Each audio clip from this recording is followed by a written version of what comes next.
ഞാൻ പലപ്പോഴും ഓർക്കാറുണ്ട്, മക്കയെന്ന് പറഞ്ഞാൽ ഒരു കറുപ്പിന്റെ സമ്മേളനമാണ്. കറുത്ത കില്ല, കറുത്ത കല്ല്, കറുത്ത പെണ്ണ്, ഈ മൂന്ന് കറുപ്പിന്റെ സമ്മേളനമാണത്. ഒന്ന് കറുത്ത കില്ലത്തുണിയുടെ കൈവാലയം മൂടിയിട്ട കറുത്ത തുണി, അതിന്റെ തൊട്ടുഭാഗത്തൊരു കറുത്ത കല്ല് ഹജറുൽ അസ്വദ്, പിന്നീട് ഒരു സഫയും മറുവയും. ആ സഫയും മറുവയുമാണെങ്കിലോ കറുകറുത്ത ഹാജറയുടെ പ്രതീകം. കറുകറുത്ത ഹാജറ എന്ന പെണ്ണോടി നടന്ന സഫാ മറുവ, കറുകറുത്ത കല്ല് വെച്ച ഹജറുൽ അസ്വദ്, കറുകറുത്ത തുണി കൊണ്ട് മൂടിക്കെട്ടിയ കൈബാലയം, ഒരു കറുപ്പിന്റെ സമ്മേളനമാണത്.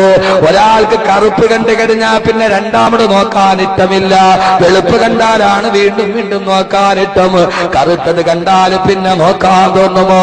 പക്ഷേ സഹോദരങ്ങളെ, വിദാഇന്റെ തവാഫ് ചെയ്യുമ്പോ മക്കയിൽ നിന്ന് മദീനയിലോട്ട് പോകാൻ പോകുമ്പോ തിരിഞ്ഞു തിരിഞ്ഞു നോക്കിപ്പോയി കറുത്ത പെണ്ണെ, കറുത്ത പെണ്ണോടി നടന്നിയ സഫാ മറുവ, കറുത്ത കല്ല് കിടന്ന ഹജറുൽ അസ്വദ്, കറുത്ത തുണി കൊണ്ട് മൂടിയിട്ട കഅബ, ആ കഅബയിലേക്ക് കൊച്ചുകുട്ടിയെ പോലെ തിരിഞ്ഞു നോക്കി.